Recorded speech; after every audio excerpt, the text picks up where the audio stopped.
ఇక్కడ స్టేట్ అసెంబ్లీలో కూడా ఒక నామినేటెడ్ పోస్ట్ ఆంగ్లో ఇండియన్ కమ్యూనిటీకి ఇవ్వచ్చండి.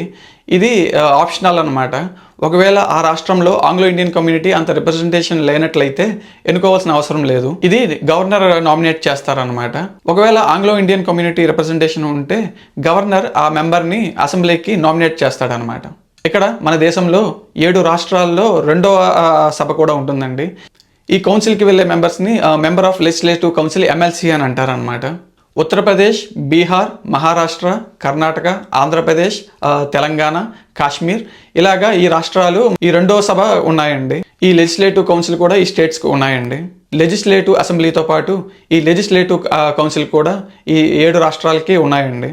ఈ MLCని డైరెక్ట్గా ఎన్నుకోమండి, ఇండైరెక్ట్గా టీచర్స్, స్టూడెంట్స్ ఎన్నుకుంటారు. ఇక్కడ గవర్నర్ నామినేట్ చేసే అవకాశం కూడా ఉందన్నమాట. ఇక్కడ ఎవరైతే ఆర్ట్, సైన్స్, లిటరేచర్, సోషల్ సర్వీస్తో పాటు కోఆపరేటివ్ మూమెంట్లో కూడా ఉన్న వాళ్ళకి ఇక్కడ MLC కింద ఎన్నుకోవచ్చు అనమాట స్టేట్ లెవెల్లో.